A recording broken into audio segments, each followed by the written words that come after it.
Vikram, there are students of economics or political science? A student of political science. Okay.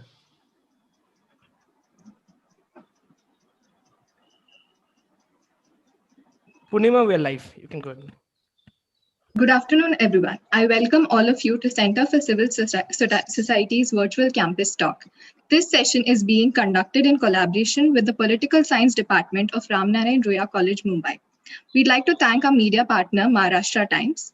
In this session, Dr. Parth Shah will be talking about democracy and its discontents. But before we begin with the event, there are a few guidelines that we request you to follow. Keep your microphones on mute. Please keep your cameras off, and please post your questions for Dr. Parth Shah on Slido. The Slido link will be available in the chat box shortly. Please don't post your questions in the chat box. Now I request Mr. Anas to give a brief introduction about Center for Civil Society and the Indian Liberals Project. Mr. Anas, over to you. Thank you very much, Purnima. My name is Muhammad Anas Khan, and I work as a project associate for the Center for Civil Society. We are a public policy think tank based out of New Delhi. And over a period of more than 2 decades, we've focused on education, livelihood, and policy training for young scholars and students like all of you. This event is part of the Indian Liberals Project, which is an initiative of Center for Civil Society, supported by the Friedrich Naumann Foundation for Freedom. The Indian Liberals Project is a website called www.indianliberals.in, and it is an online repository, an archive of Indian liberal tradition, where you will find many magazines, periodicals, and podcasts pertaining to the Indian liberal works and its intellectual, economic, and social history. So please do check out the project, and we will soon share with you the email where you will be able to find more resources. Thank you, Purnima. Thank you, Mr. Anas. I'm honored to introduce the speaker of this event, Dr. Parth Shah. He's the founder and president of the Center for Civil Society. He is also the co-founder and director of the Indian School of Public Policy. His research and advocacy work mainly focuses on the theme of economic freedom, choice and competition in education, property rights approach for the environment, and good governance. He has published extensively in international and Indian journals on a wide range of topics. He holds a PhD in economics from Auburn University and has taught at the University of Michigan. He has also been a visiting faculty at JNU and MS University, Baroda. Sir, on behalf of Roya College, I'd like to thank you for accepting our invitation. We are delighted to have you among us. Over to you, sir. Thank you, Purnima, and thank you, Vikrant, for inviting me. I think there's an interesting association that is already going on between CCS and Roya College. I'm happy to be part of furthering that relationship that we have with the Roya College, and I look forward to talking to you and discussing democracy and its discontent. So, Anas, if you can start the right. I'll share what with you've you done before. Right. What are the results of that? So if you can see my screen, this is the word cloud that we have. Okay. So there are 2 things which are standing out, right? Corruption and unfair elections as the challenge of our democracy.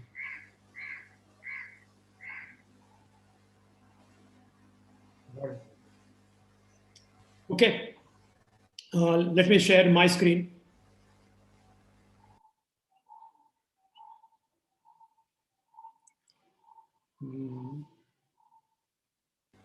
Shada, if you can make Parth the co-host.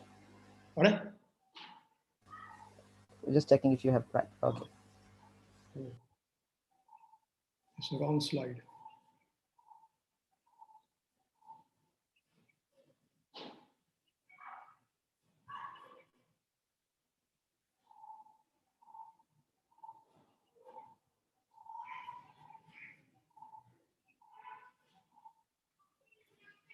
Just 1 second, I need to change the PowerPoint.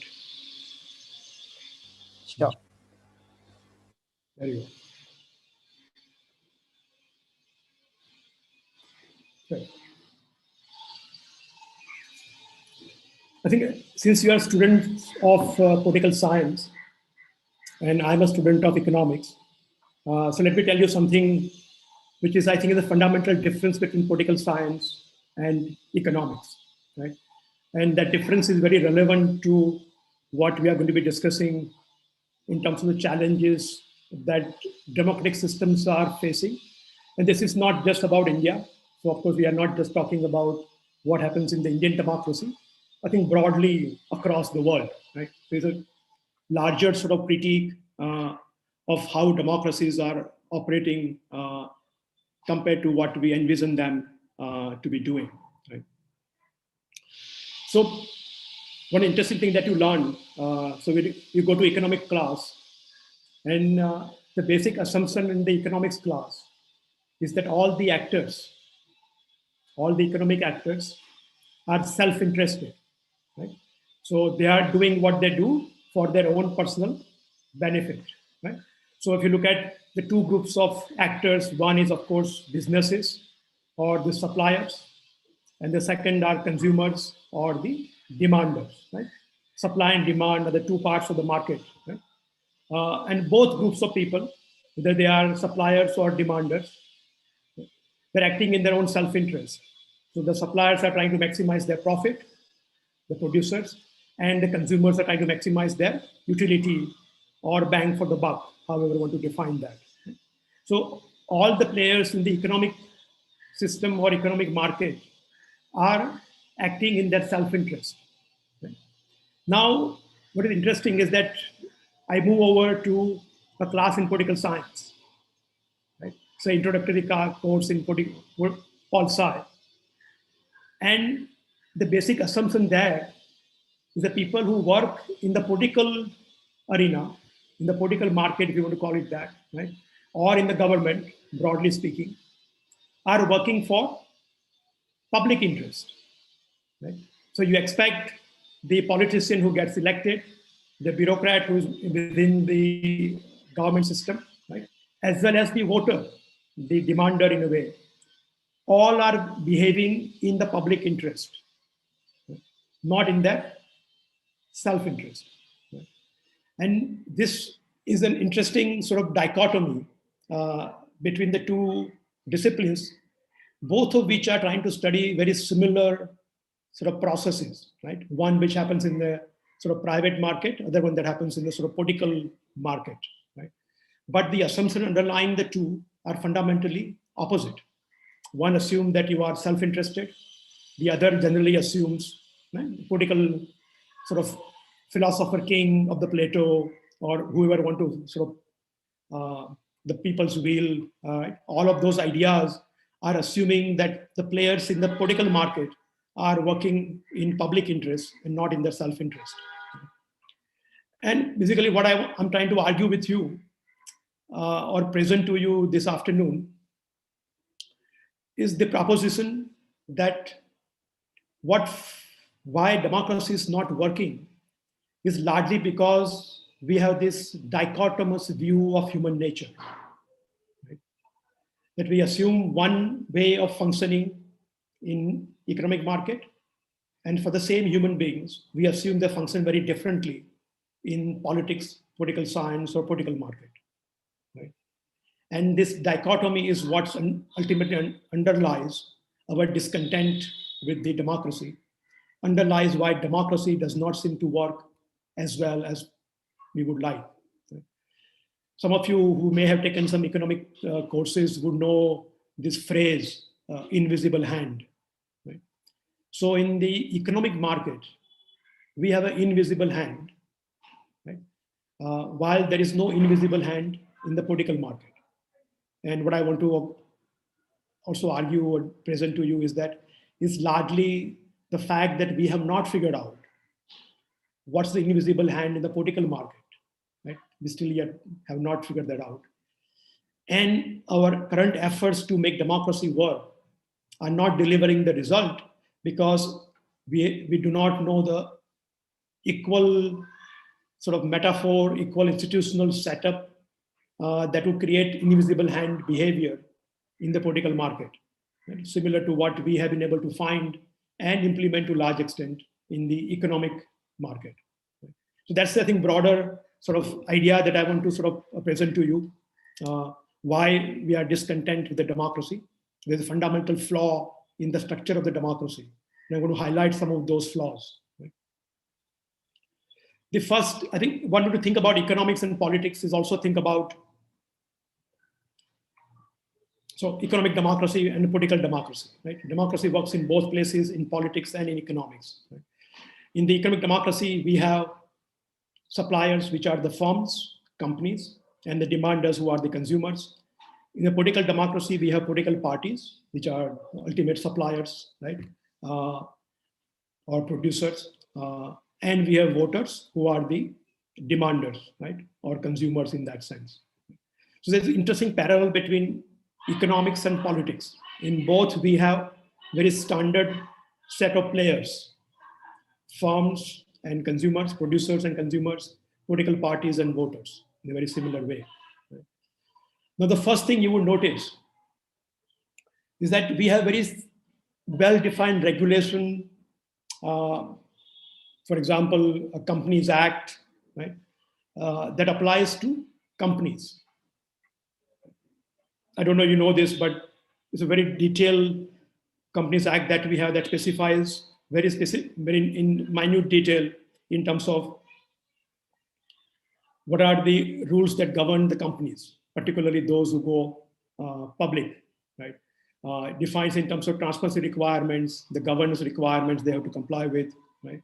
Of course, all the other laws of the land apply to them, along with the Companies Act itself. So all of this larger legal structure that we have created around the working of the firm, of the company, right, has allowed us to find something which is quite appealing, right? This is the Amazon warehouse, or what they call fulfillment center, right? You can see even the smallest item here is numbered and labeled, right? Organized in a way that you'll be able to function very well, quite easily within the warehouse. Right? And all of this exists not just because private entrepreneurs or businesses are nice people, is because the system is designed in a way, and the rules of the games are designed in a way that creates competition and that forces them to do what they do, right? Now you compare that with what we see in the political arena, right? And this is just one example of it, but of course you have seen many, many such examples in not just in the parliament, but also in your own state legislatures, right?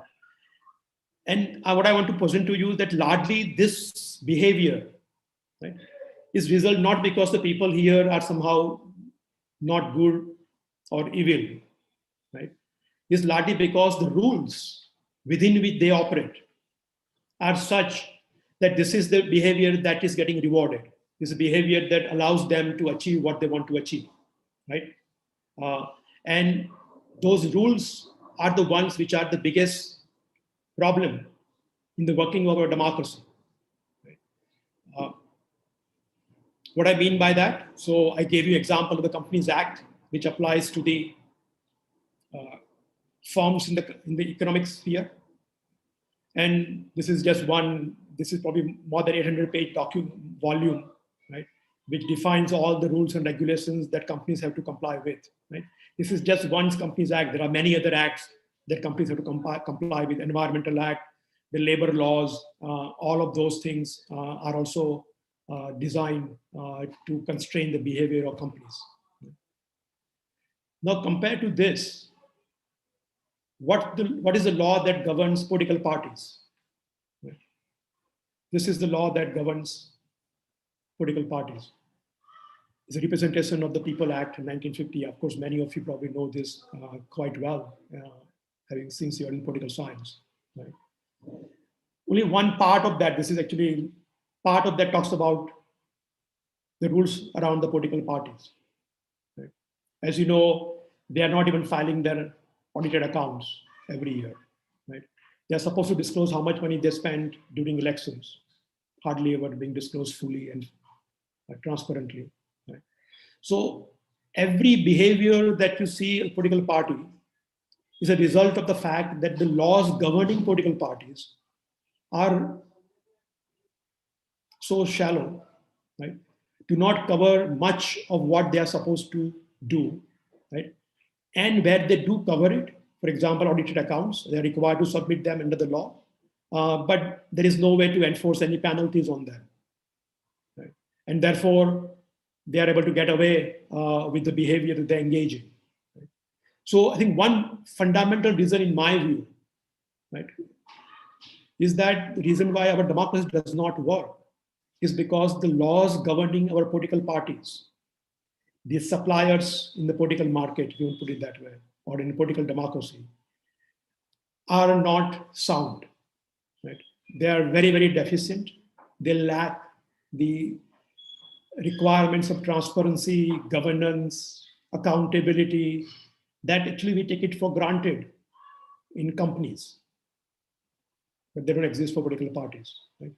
So first reason why, in my view, this is so much discontent is because we do not have a political party law, just like we have Companies Act or Companies Law.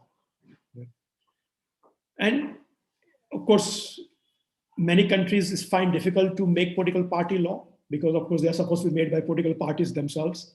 So it's very difficult to tie the sort of knot to themselves. But ultimately, I think we, as the public, as citizens, would have to work towards it. I don't really see any shortcut to getting a good political party law in place that will control the behavior of political parties and thereby members of the political party and politicians. Right? So we need to have something similar to what we have for Companies Act. And there are a few countries which have done it. Germany comes to sort of my mind, given the experience of around the Second World War. They knew the politics is very important, right? They cannot let political parties do whatever they choose. And therefore they have designed very detailed political party law, right? And one reason why political system in Germany works as well as it does is also largely because of the law that governs their political parties and thereby the party members and the politicians. Right? So I think that's my first sort of submission in terms of why we are discontent with our democracy. It's the legal system, the regulatory system that governs our political parties and their behavior. Second reason, so right, just do my presentation and then come back to questions. That will be better, right? Yeah, we'll do that. Okay. Second, now I'm comparing the economic democracy with the political democracy, right? And comparing in terms of how the people's voice, the consumer's voice, and the voter's voice gets heard, gets reflected in what happens in the system, right? And what I basically want to argue with you is that in the economic democracy, the rupee vote, right? The way we vote in economic democracy is through our rupees. Right? The rupee vote somehow does much better job of conveying to the system what we as consumers want, right? And the system then responds to our wants, needs, demands, expectations, right? So rupee vote does a slightly better job of communicating our preferences, our desires to the larger economic system. And then consumers become sovereign in the sense the system responds to us as consumers.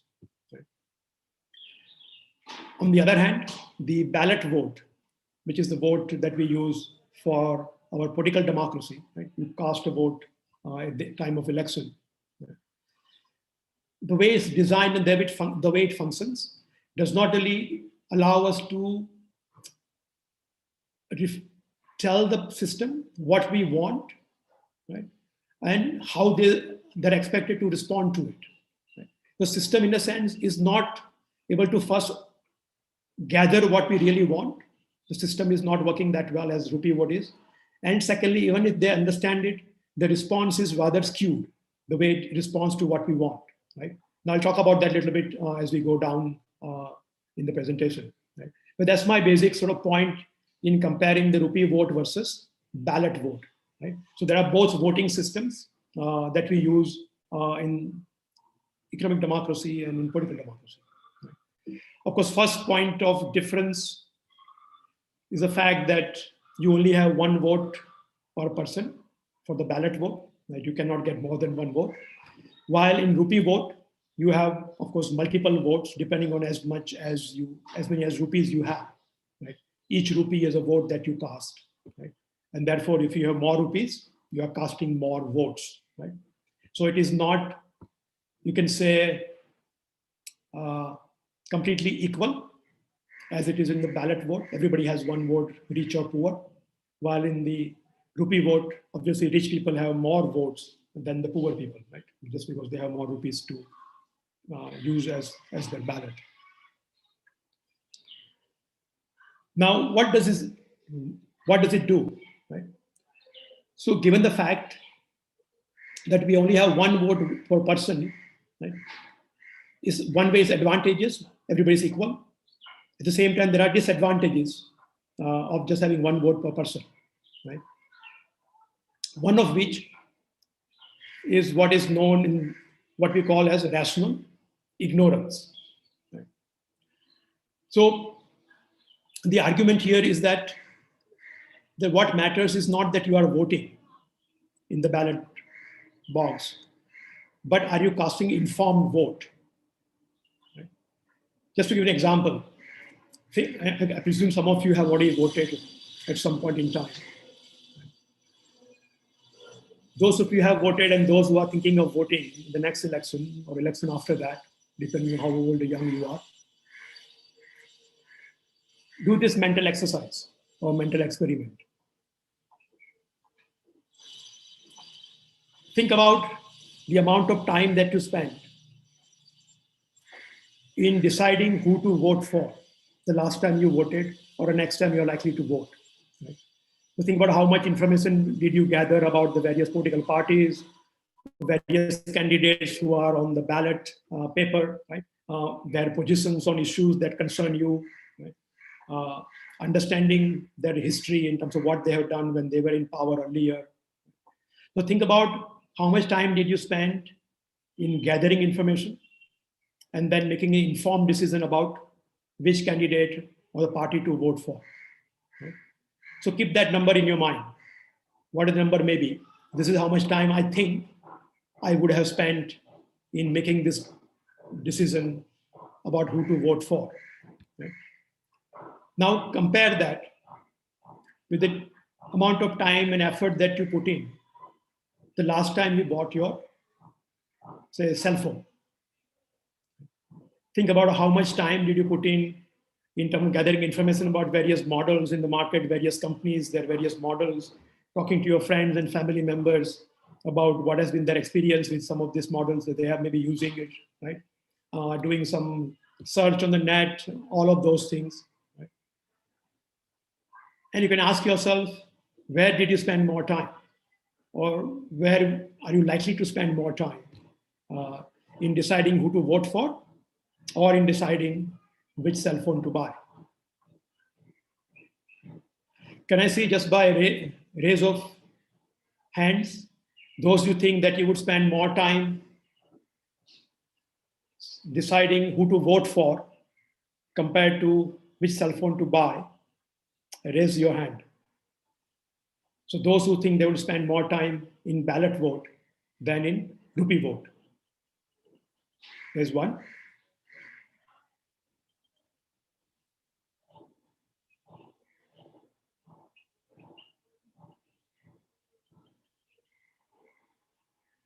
Okay. Did you understand my question? Let me ask you this before. How many of you have voted? Those who raised their hands, how many of you actually have voted in the election? Quite a few of you? Yeah? And you think that you spend more time gathering information about who to vote than when you bought your cell phone. Is that right?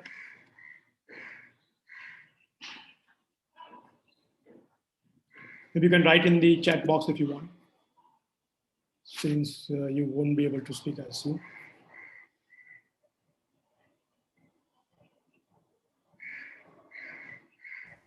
Yeah, you can also type it in the chat box. The chat is open.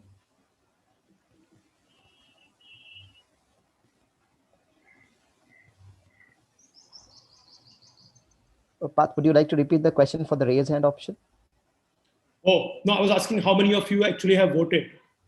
And I was trying to figure out whether people understood my question clearly, because there are two sides to the question, right? So I was asking you who has spent more time deciding who to vote for than deciding which cell phone to buy. Of course, cell phone I'm using as an example, whatever item that you buy, this could be laptop or vehicle that you may have bought or anything else for that matter.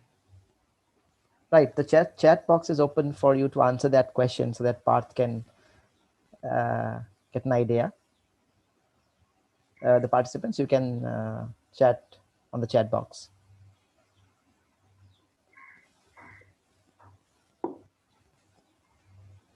Are you able to see anything, Anas, there? Yeah, I can see one participant who said she spends a lot of time gathering information about who to vote. Okay.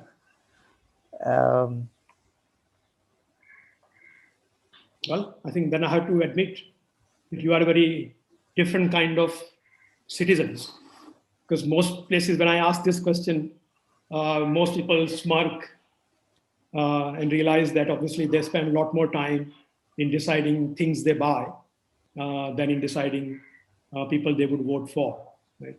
Of course, this is not true. Just one place is true. So most people, we find that people do go to vote. But whether they are making informed choice or not, that's a separate question, right?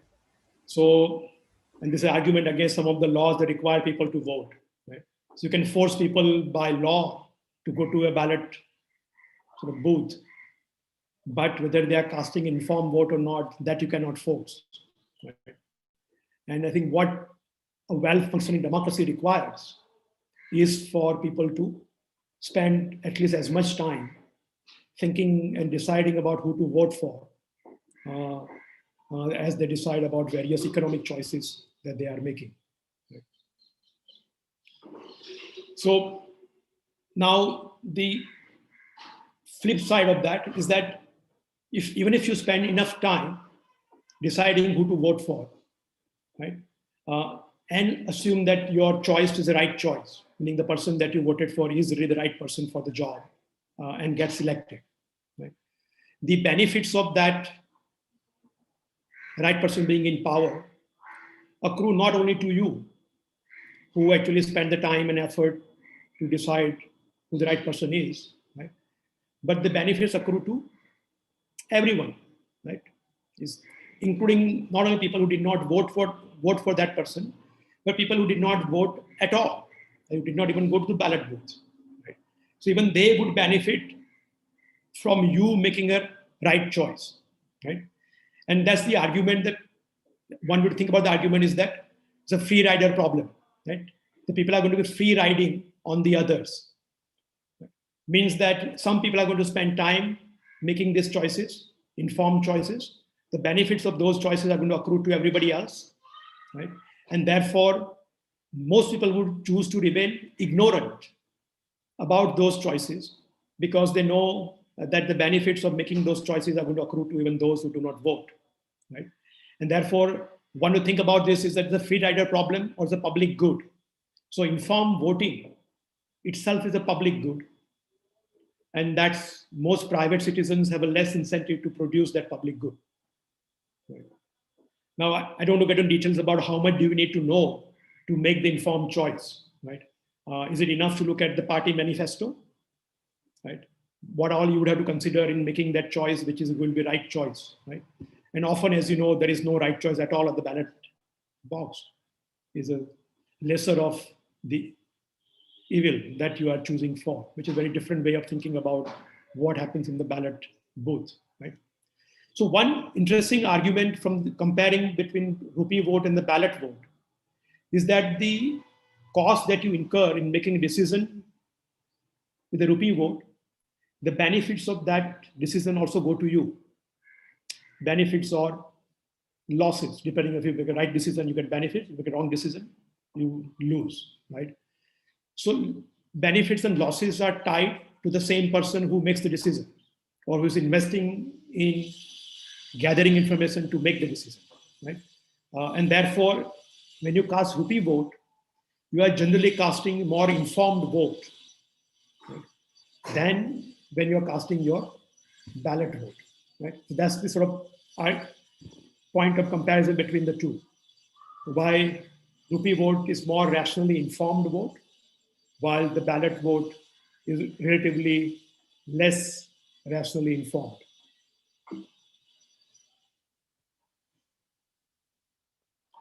Second, of course, is that when you have a ballot vote, you are voting for a candidate, right?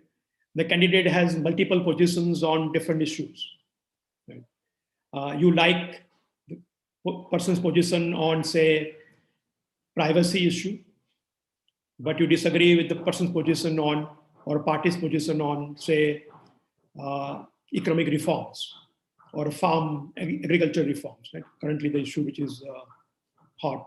Right? But you can't really pick and choose. You have to vote for that person or that party, right? Even though you agree with some positions, but disagree with the others, right? So it's a package deal that you have to buy. You can't really pick and choose among various positions that you yourself are concerned about as a voter. While, of course, in the rupee vote, you can mix and match. You like the PNG soap, so you buy PNG soap. You don't like their washing powder, you don't really have to buy their washing powder, right? So rupee vote is far more differentiated, far more targeted than the ballot vote is. That's the other sort of point of comparison. Right? One advantage of having multiple rupee votes is that you can express the intensity of your preference. Right? So you feel very strongly about, say, the behavior of the company, right, compared to the other company in the market. You're able to express your intensity of the preference for that company and their behavior by buying more things from that company. In case of ballot vote, you only have one vote, right? So you can only give one vote, even though you really like this candidate so much more than everybody else who is on the ballot. At the end of the day, you can only give one vote. So the intensity of your preference cannot be expressed in the same way, right? Now, the part of rational ignorance is also the fact that the impact of your individual vote on the outcome of the election is minuscule, right? Actually, just in pure statistical terms, if there are, say, 10 lakh voters in a given election, the probability that your vote would change the outcome of the election, right, would have to be that 50-50 almost on both sides, and your vote on this side would make this candidate win, right? And possibility of that happening is 1 over n, meaning 1 over the number of voters in the election. So there are 10 lakh voters. The probability of your vote actually affecting the outcome is 1 over 10 lakhs, right? Rather minuscule. And so there's also a reason, this one reason why people, you can see around the world, the voter turnout is always is declining almost consistently. And some countries obviously have to make laws to compel their citizens to go out and vote, right? And so rational absence, along with the rational ignorance, right? The two of these sort of bigger challenges with the way we capture what the citizens want, right? Compared to how we capture what the consumer wants through the rupee vote, right? So that's an interesting sort of comparison between the two democracies, economic democracy and the political democracy. Similar point is made here by Kandoshe, one of the early political scientists in a sense, and person who thought a lot more about voting systems. Right? And also Hegel, I'm sure you have heard or read his writings in the political science courses. Can I ask someone to read this out? Sure. Do you want me to ask the participants? Anyone? Yeah. Maybe Pratna, would you like to? Yeah, sure. Nicholas de Converar in 1793. In single-stage elections where there are a great many voters, each voter's influence is very small. It is therefore possible that the citizens will not be sufficiently interested to vote. And we know that this interest must decrease as the number of voters increases. Hegel in 1821, as for popular suffrage, it may be further remarked that especially in large states, it leads inevitably to electoral indifference, since the casting of a single vote is of no significance where there is a multitude of electors. So this is an idea that people realize, no, well before democracy became so prevalent around the world. Right? And the reason I'm highlighting this for you is that we have not yet found a solution to this problem. Right?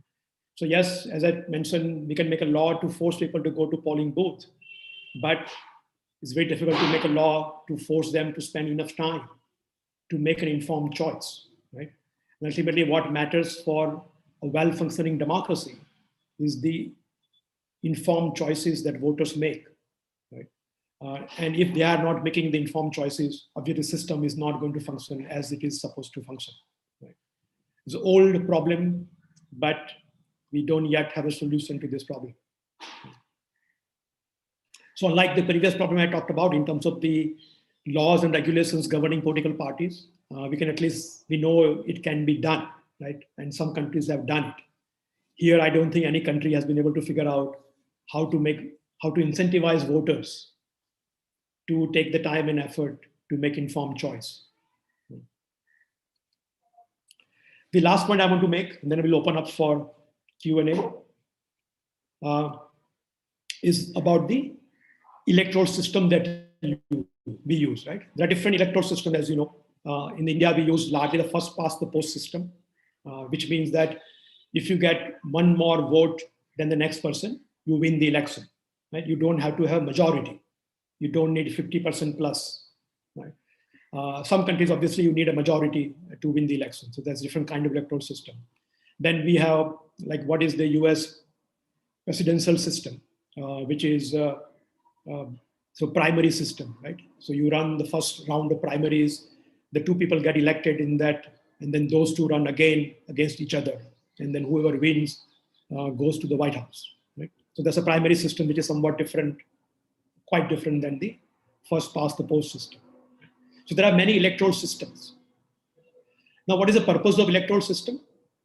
The objective or the purpose of system is that how best can we gather the preferences of the voters among the choices they have, right? Among the people on the ballot, among the political parties and candidates which are on the ballot. So how best can we gather the information from the voters about their preferences so that the outcome of the election reflects those preferences as faithfully as possible. Right? So the purpose of the electoral system, whichever one that may be that we are using, is to make sure that the voters' preferences are reflected, yeah, as much as possible, as faithfully as possible, as comprehensively as possible in the outcome, meaning the people who do get elected. Right? So you want to see a link between voter preferences, what voters want, who they prefer among the various candidates, right? And who actually gets elected. So that's the purpose of the electoral system. Right? And what I want to show you, with the same voters and the same candidates, depending on the electoral system that you use, you'll get a different outcome. Is that the link between voter preferences and the people who get elected is not very tight, is rather loose. I have one set of preferences, but I use system A, then the outcome is X. right? With the same voter, same preferences, I use the electoral system B, then the outcome will be Y, right? And that is really a challenge, in a sense, for us to figure out an electoral system that does capture as faithfully as possible what the genuine preferences of the voters are, right? So that's largely the point I want to make by taking you through this quick exercise of different electoral systems. So I'll do 2 or 3 of them. You get a sense of what the argument is, right?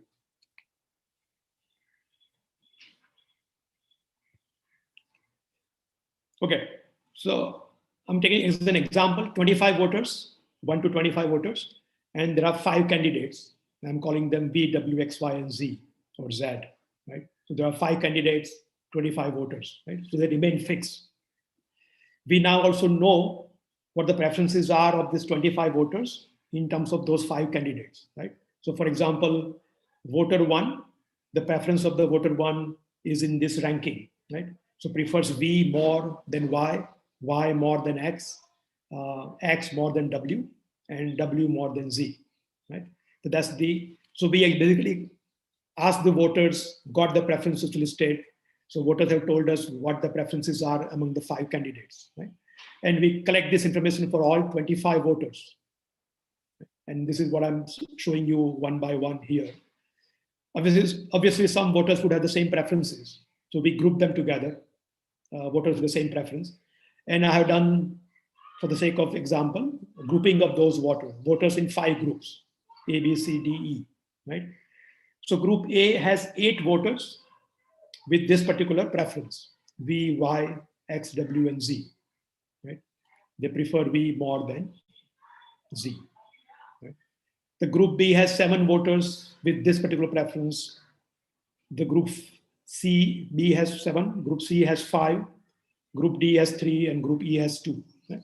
So I'm just randomly classifying those 25 voters in terms of their preferences and grouping them up, right? And what I'm going to do next is run the election, right? With those 5 candidates and this 25 voters, right? So the first system I want to use is the first past the post system, the one that we use broadly in India for most of the elections, right? So, the first past the post system means that the person would win the election if he gets 1 more vote than the next person, right? So can you guess who is going to win this election in the first past the post system?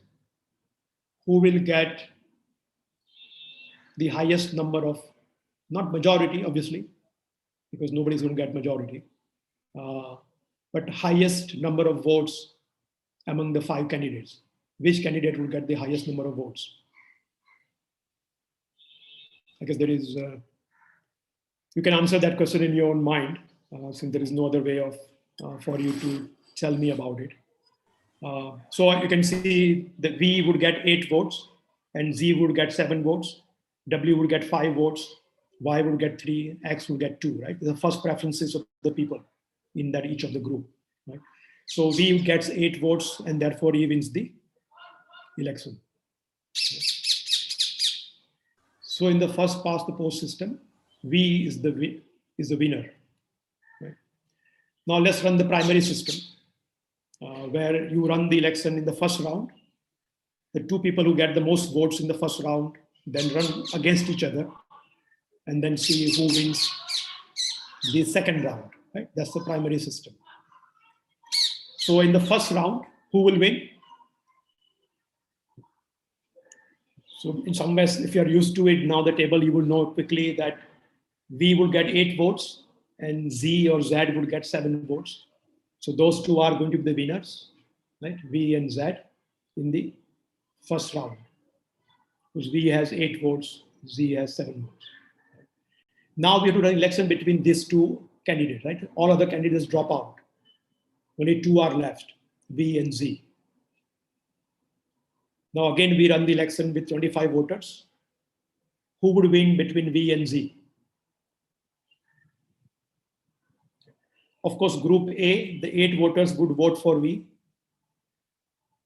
Group B, 7 voters would vote for Z. So that's very clear. Now, the challenge between C, D, and E, who are they going to vote for between V and Z? Right. So look at V. V is at the bottom in the group C. Z, of course, higher than V. So group C would vote for Z. Group D would vote for also Z. Group E would vote for V because V is higher than Z in the preference. Right? So you add them up in this election, Z is going to win.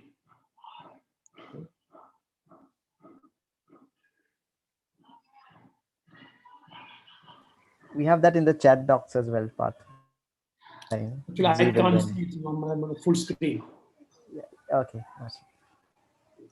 There's something I should reply to in the chat that is answering the nothing. question. Okay. I'll let you know. Yeah. Okay. So I will ask you to read out the chat just for me to know what the answer is. Right? So you saw in the first system that we had, the first past the post system, right? We had V winning the election.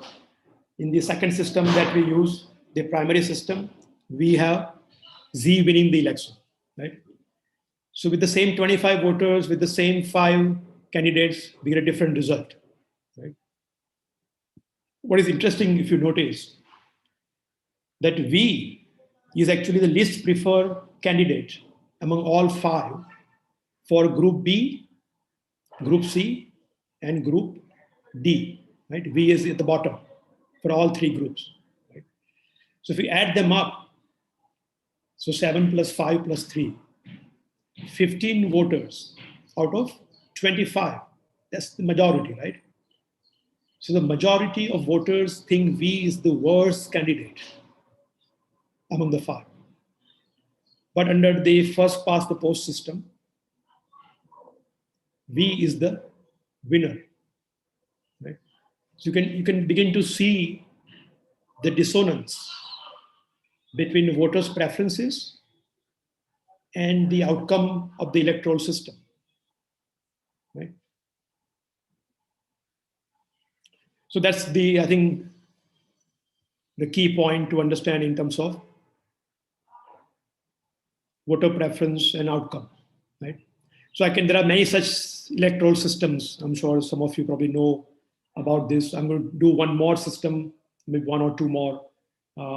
This is the Condorcet system, the person, which is called exhaustive majority system. Here you run a pair, you pair one against each one separately. So you run an election with Y versus V, Y versus W, Y versus X, Y versus Z, and then see who wins in that pair, right? And here, as you can see, Y actually wins against everyone when you run one-on-one pair election, right? So Y is actually the winner in this case, right? This is the other system called weighted ranking system or Vadodara system, where you assign weight to each of the votes. So V has 8 votes. You assign, there are 5 candidates, so 5 votes to that, 5 points to that. So V gets 40 points. You can add them up and see who gets the most points, right? And turns out that Y would get most points. So Y would win in the Vadodara system, right?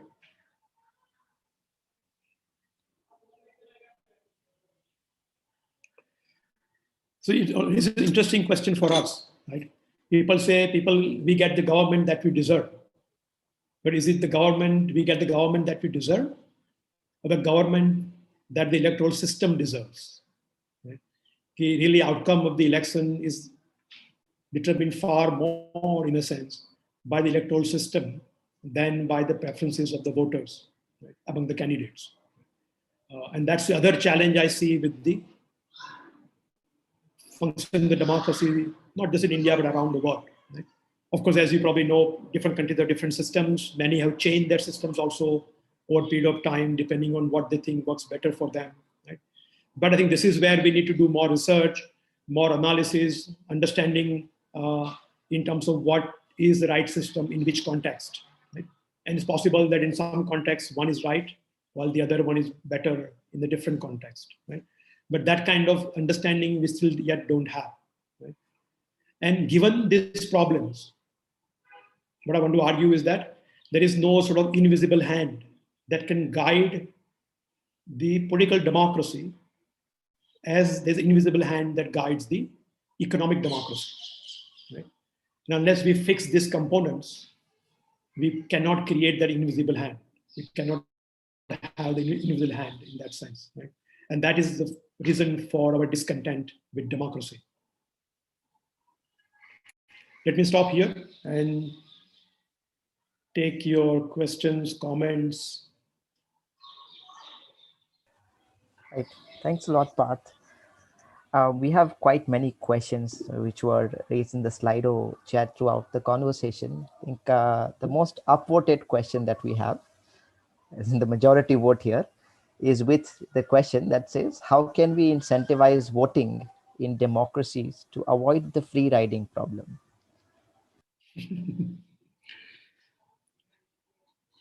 I don't really have an answer. So I have tried to study this literature, though I'm not in political science, obviously, but from economics point of view, there's a branch of economics that looks at these questions called constitutional economics. So they look at it in terms of the sort of constitutional making, and then the rules we set in the constitution are, of course, the meta rules, right, under which everything else functions. There's a lot of research and thinking around what kind of rules we should have in the constitution, and which constitutions are going to be better than others, right? It'll be interesting to see what ideas would you propose. I have some thoughts on it, but maybe I would love to hear your ideas. What can we do to incentivize voters, not just to cast a vote, that we can do it by danda, send them to polling booth by law, but to cast an informed, genuinely informed vote. Right. On the same wavelength of institutions, we have another question. What are the kind of institutions you envision that can strengthen democracy and avoid the urge of authoritarianism? So part of that, of course, is fixing the political party law, right? I think the fundamental thing that we can at least fix, we know how to fix it, is creating that political party law, the law that will govern political parties and politicians and party members. So I think that's something we should be immediately able to think through, design a political party law, create a public debate on it, and hopefully we can get it through public pressure through the parliament, right? And I think without that, I'd see that much of the discussion around authoritarianism or other things that we divide and rule, all of those things, is not going to make much of a difference, because the way the political system works, the way the elections are funded, right? That is, unless we change some of those things, you can't really change the outcome. Right? To change the outcome, we need to change the rules. And the current rules that we have are just going to create more of the same. You may tweak a little bit here and there, but not really any fundamental difference. So political party law, I think, is the minimum that we should be able to do. Right. Second, I think, as we're discussing about the incentive for the voters, right? It doesn't have to be a material incentive, right? We could be able to then, of course, create incentive in terms of their duty.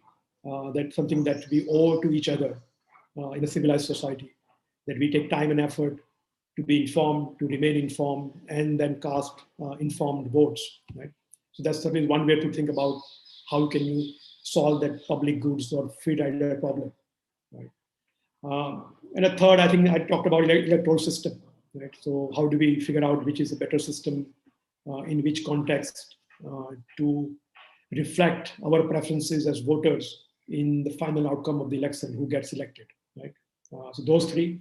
There are many other ideas, I'm sure, that you may have talked about in terms of limiting governments, right? What government does and does not do. So many of those things can also help you. Okay, what are the core functions of the state and where state should not be involved, right? So basic liberties that we still are fighting for, right? The Citizen Act and many of those acts that we have, which infringe very arbitrarily on our liberties, on our freedom, what we can say, what we cannot say. So I think some of the fundamental liberties at the personal level and social level would have to be defended, and so do, I think, political liberties, right? So I think having a conversation around economic, political, and personal liberties, freedoms, right? And where we are lacking and what can be done to expand our domain of freedom. That will be other way of solving this puzzle of the discontent with democracy. Right? I think other larger point is that many people look at the populist way, which is around the world, and India is of course part of that, right? And people think the populist wave is because economics is not working, right? And much of the focus is on fixing economics, whether it's income inequality or whatever other problem people identify within economics or globalization, right? And the system and the smart people are working to fix those problems because they think that is a reason for the rise of populism and the kind of authoritarian turn that we have seen even within democracies, right? If you understand this logic of the discontent that I'm pointing out, then it's not so much economics which is broken. I think it's more so the politics is broken. And I think my sense is that unless we work on fixing the politics, we can do whatever we want to do in economic side. It ultimately is not going to solve the problem, because the problem is here in terms of how we are able to translate our preferences into the final outcomes that state delivers. Right? Unless we change that system, tighten that system, we can fix economics as much as we want. I don't think it will have good long-term solutions. Of course, it will solve problem for today, but not for long term. So fixing politics, in my view, is far more important in dealing with the populist challenge than just doing more redistribution of income or wealth or dealing with inequality that people are currently worried about. Thanks a lot, Parth. If you'd like to take any more questions, we have some more questions for you. I can, yeah. Sure, that'll be great. So the next question that we have is on the same wavelength that you talked about, the outcome of elections. And we have a question. What kind of system do you think that India should adopt or think about adopting, if not the first past the post system? I think if you look at the example that I used, and of course there's a lot of research being done by very smart people in the world on various systems. One thing is clear, that we still don't have one single best system. There is nothing that we can choose one and therefore to solve the problem. Right? So there is no the best system in that sense, right? So we have to look for what's the right system, quote unquote, for particular purpose that we have, right? So what I'm thinking of, that maybe there are some particular system is right at the level of parliamentary elections. Some may be better at the level of city elections, right? Because there are different ways of expressing our preferences, right? Secondly, among the system that I discussed, you look at the system in which Y wins, not X, not V or Z, right? Those are systems which seem to be much closer to the people's preferences. So if you aggregate the preferences, and that's of course, some of you know Arrow's impossibility theorem, right, which is part of this puzzle, that there is just no way to solve this problem, right, which meets our standard requirements of fairness and democracy, fairness and justice. And therefore, we are stuck with the second best solutions, right, in that sense. What I do want to present, maybe let me come back to it, because I think that's an important point about how to think about this system. So in my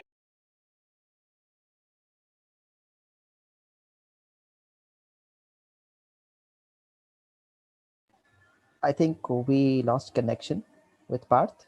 Can wait for a few minutes for him to join us again. We're almost towards the conclusion of this talk. I'm just checking it, Parth, just a second.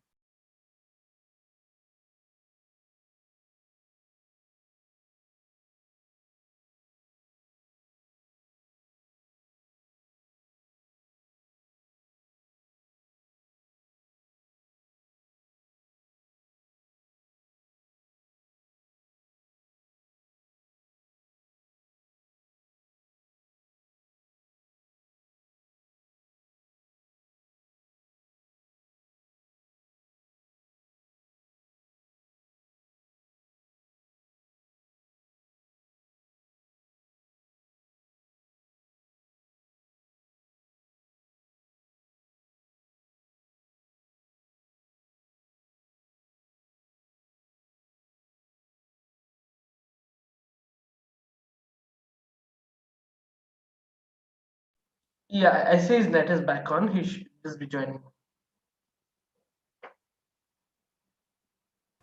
Right, we'll wait for a minute or two, Yeah. Vikrant, and all the But participants. Yep.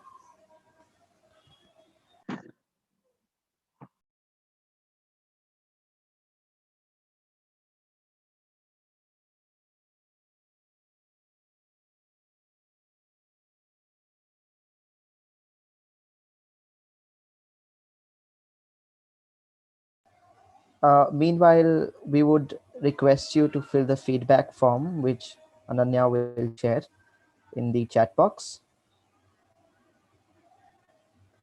While we wait for Parth for his closing remarks. Right?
Right, we just have a slide of a technical problem on Parth's end, so we will, I guess we'll not be able to have him back on the conversation, but I know that there are many questions that you guys had throughout the conversation, but we'd love to engage with you further on these questions.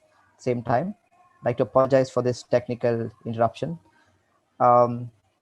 With that, I'd like to give it over to Pratna, but before that, I'd like to thank the Ruya College, the administration, for having organized this conversation.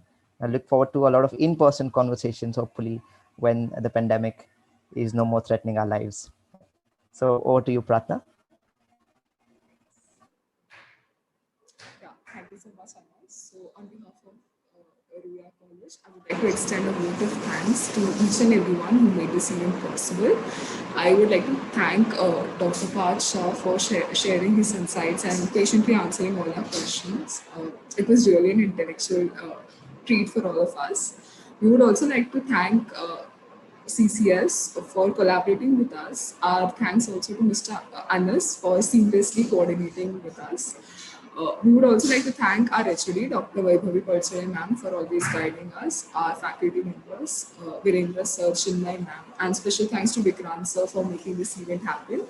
We would also like to thank our media partners, Maharashtra Times. Our thanks also to the volunteers who made this event possible. We would also like to thank our audience for being involved in this lecture, actively participating and asking questions. Thank you for coming with us, coming to this event. Have a nice weekend. Thank you for joining. Right. Should I give me a heads up when the live is no more there?